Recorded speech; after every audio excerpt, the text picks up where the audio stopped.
In 1926, Paris was alive with colour, sound, and unspoken secrets, pulsating through its veins like the relentless rhythm of jazz. The cobblestone streets of Montmartre, under the spell of absinthe and whispers of revolution, led to Le Chanois, a haven tucked away for those like me who lived on the fringes of reality, dancing with the surrealists and dreamers. Every night I danced. The shadows of the city clung to me as I moved through the dim, smoky light of the nightclub. My sequined dress caught every glint of light, my body swaying with a rhythm that seemed to come from within rather than from the musicians perched at the edge of the stage. With each step, each turn, I poured my untold stories into the air, feeling the weight of the eyes that watched me. There was fear in their fascination, a reluctant awe at the emotions I could stir within their chest. Among the crowd was Marcel, a man whose presence was as wild as the sparks in his eyes. His hair was a tousled mess, his hands perpetually stained with the vivid colours of his art. He was not like the others who merely sought to capture my image as a muse for their empty creations.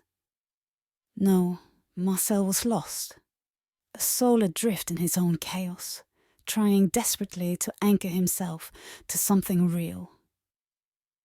One night, over the murmur of the music, he approached me. Elodie, He whispered, a tremor in his voice betraying his usual composure. I want to paint you in strokes of blue. I want to capture your essence, your spirit, your dance.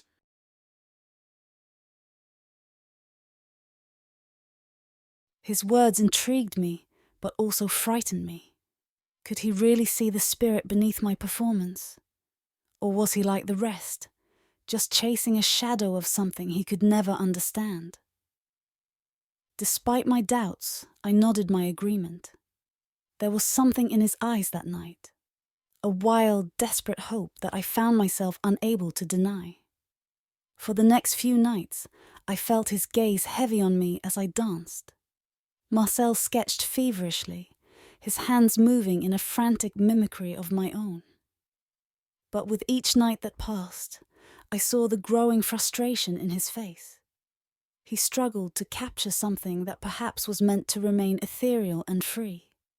His canvas captured my form, the arch of my back, the sweep of my arms, but not the soul of my dance, the very essence he longed to depict. As I watched him battle with his art, my heart ached for him. I knew too well the torment of trying to grasp something just beyond reach, the pain of touching beauty, only to find it slipping like smoke through one's fingers.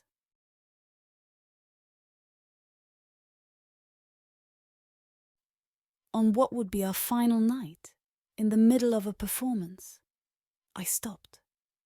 The music enveloped us, but I could only hear the silent plea in Marcel's eyes. With a silent apology that I hoped he would understand, I turned away from Marcel, the audience, the life I knew. I left him there with his unfinished canvas, a testament to the elusive spirit he could not capture. As I walked away, the music continued to play, but for me, the dance had ended. I disappeared into the Parisian night, carrying with me the memories of those who had tried to hold onto my shadow. Thank you for listening, but now I must dance alone. Choosing to confront the discomfort his words stirred within me, I paused, letting the silence between us stretch for a moment. Turning to face him fully, I took in his eager, expectant gaze, eyes wide with a mixture of inspiration and something unnervingly akin to obsession. Marcel, I began, my voice steady despite the pounding of my heart. Your words, they frighten me. There is a part of me that you see, that perhaps I don't wish to be so clearly understood or depicted. You speak of capturing my spirit as if it's something to be trapped on canvas, confined within your strokes of blue. He blinked, taken aback by my forthrightness. The atmosphere shifted. The playful notes of the jazz band seemed to falter for a second, mirroring the sudden tension. Elodie, I didn't mean to frighten you. I merely wanted to celebrate your dance, to honor it through my art.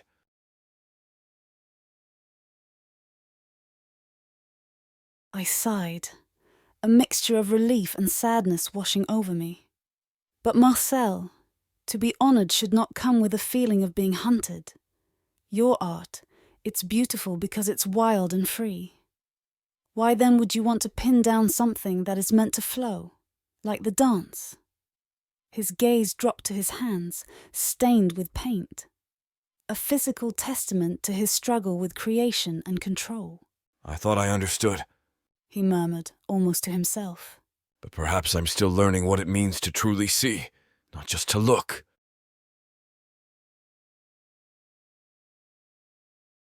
Seeing his vulnerability, I softened. Let's start again, Marcel. You can watch me dance, yes. But this time, try to see not just the dance, but what lies beneath. What isn't meant to be captured, only appreciated. From that night, our interactions changed. Marcel no longer attempted to trap my essence, but instead began to understand the transient beauty of moments unseized. His paintings took on a new form, less about the details and more about the feelings they evoked. And as for me, I found a new freedom in my dance, knowing it wasn't being chased, but rather witnessed as part of the wild, beautiful chaos of life. His canvas, by the end of this new understanding, was a whirl of blues, not defining, just suggesting, never fully capturing, but beautifully hinting at the dance that once was.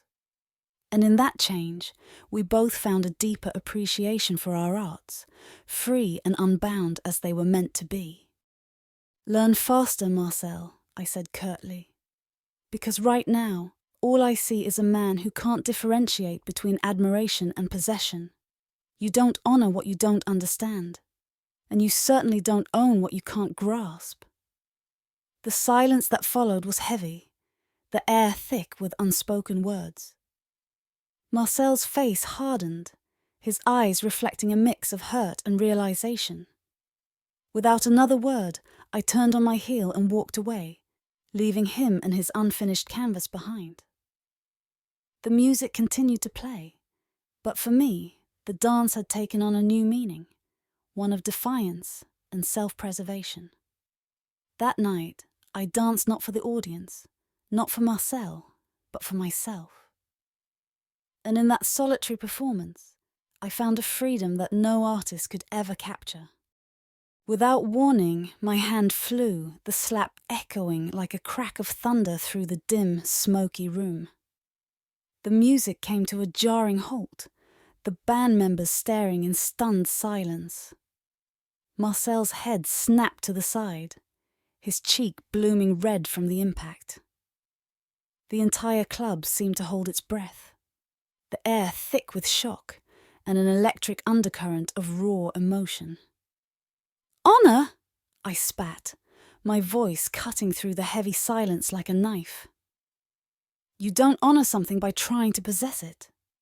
You don't celebrate beauty by imprisoning it on a canvas. Your arrogance, your audacity to think you can capture my essence with mere paint, is an insult. Marcel's eyes, wide with shock and pain, slowly turned back to meet mine.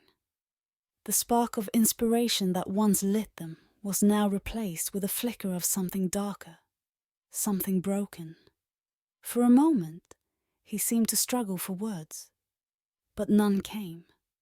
The tension in the room was palpable, the eyes of every patron fixed on us, waiting for the next move. But I had nothing more to say. With a final look of disdain, I turned away, leaving Marcel standing there, his cheek still burning, his pride shattered. As I walked back to the stage, the band hesitantly resumed playing, their music now a haunting echo of the earlier lively tunes. I began to dance, each movement sharp and defiant, a testament to my refusal to be owned or understood on anyone else's terms. In that moment, I danced for myself and no one else, reclaiming my spirit from those who sought to confine it. Marcel's unfinished canvas remained a silent witness to the night's drama, a stark reminder that some things are meant to remain untamed, beyond the reach of even the most passionate artist. And as I lost myself in the rhythm, I knew that this dance, this fierce assertion of my own identity, was the truest expression of my soul. I felt a pang of empathy for Marcel, yet chose to shield myself, turning inward to my dance, to the world where I was sovereign. Night after night, I danced on, pretending not to see the desperation etched across his face. The way his hands shook slightly as they moved over his canvas, trying and failing to capture something that refused to be held. As days turned into weeks, Marcel's frustration boiled over. One evening, as the club hummed with the usual cacophony of jazz and chatter, he confronted me. His voice, once soft and filled with wonder, now cracked with accusation. Elodie, why do you hold yourself back? Why do you keep your true spirit hidden from me? He demanded, his eyes burning with a mix of anger and hurt. Taken aback, I stopped dancing, the music fading into the background as the tension between us drew a hushed attention from the surrounding crowd. Marcel, it is not mine to give, I replied, my voice steady despite the turmoil swirling within me. I am not a puzzle to be solved or a secret to be unlocked. I am here to dance, not to fulfill your quest for meaning. Marcel's face contorted with a mixture of confusion and pain. But without you, my art is incomplete. You are the muse I've been searching for, my chance to create something truly profound. I am not your salvation, Marcel, I said, feeling a deep sorrow for his plight, but resolute in my need to protect my own essence. You must find your inspiration within yourself, not through me. His frustration erupted, and he swept his arm across a nearby table, sending glasses and bottles crashing to the floor. The sound shattered the momentary silence, and suddenly, the real distance between our worlds became painfully clear. The patrons of Le Chanois, previously enraptured by our interaction, now whispered among themselves, casting sidelong glances. Realizing the futility of further argument, Marcel stormed out of the nightclub, his departure marked by the echo of the slamming door against the murmur of the resumed jazz.